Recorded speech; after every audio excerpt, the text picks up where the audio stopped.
Madame, Monsieur, bonjour et merci de nous rejoindre sur RTI 1. Les prochaines élections au Nigeria, au Libéria et en Sierra Leone, au centre de la réunion stratégique trimestrielle du Forum des anciens d'Afrique de l'Ouest.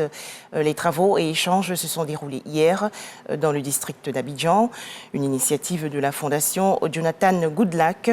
À noter que le vice-président de la République de Côte d'Ivoire, Timoko Méliette Koné, a échangé avec les participants. Plus de détails dans le journal de 13h. Toujours en Côte d'Ivoire, les échanges il y a quelques jours entre le Premier ministre Patrick Hachi et le ministre congolais de la coopération internationale, Denis Christel Sassou Nguesso.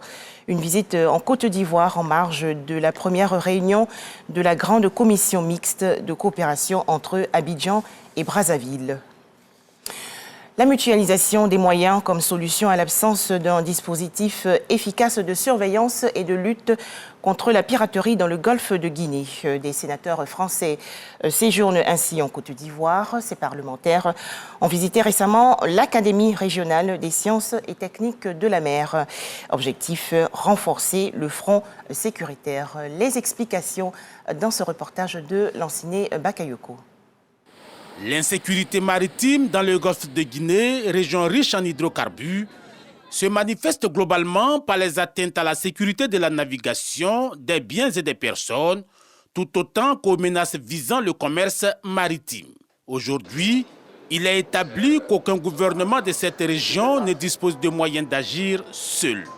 Cette visite des sénateurs français répond sans doute à la nécessité d'élargir le front de lutte par la mutualisation des efforts. Je suis venu avec deux de mes collègues pour voir comment nous pouvons coordonner nos efforts pour faire face à certains défis qui sont ceux à la fois du terrorisme, des trafics en tout genre. Pour donner davantage de vigueur à cette offensive contre la pêche illicite, le commerce dangereux ou encore la dégradation de l'environnement, l'Académie régionale des sciences et techniques de la mer est dans une approche de coopération bilatérale renforcée avec la France. Cette école a été créée en partenariat avec la France qui soutient, qui finance les programmes de formation. Nous attendons de nos amis français que cette coopération se poursuive et qu'elle se diversifie, parce que nous voulons nous ouvrir encore plus sur le monde anglophone et lusophone.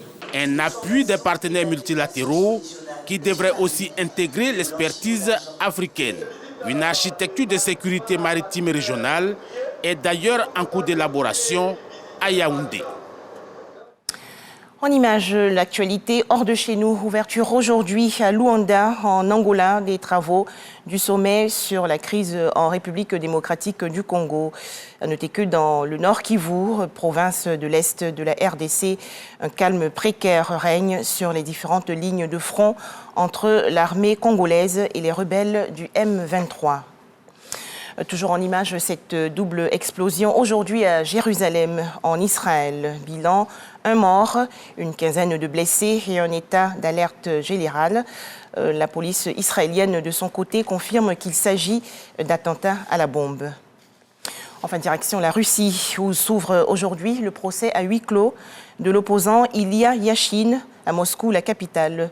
Ilya Yachine, 39 ans, est jugé pour fausses informations sur l'armée russe. Voilà, merci de nous avoir suivis. D'autres détails dans le journal de 13h.